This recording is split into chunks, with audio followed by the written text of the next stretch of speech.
Welcome to Microscope Adventures, coffee lovers. Today, we're brewing up some science with a closer look at coffee grounds, both before and after they've been brewed. Let's use our microscope to see how the brewing process transforms these tiny particles. We have two special slides today. One slide has unbrewed coffee grounds, and the other has grounds after the brewing process. Let's see how they differ under the microscope.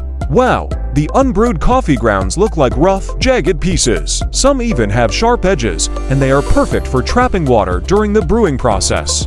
Now, let's take a look at the brewed coffee grounds. They appear smoother and more rounded. This is because the hot water during brewing has extracted some of the coffee's soluble components.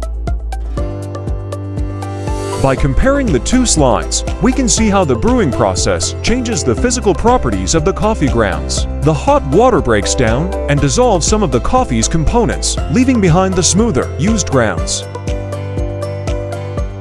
The brewing process also involves chemical reactions that extract the flavor and aroma compounds from the coffee grounds. This is what makes a delicious cup of coffee.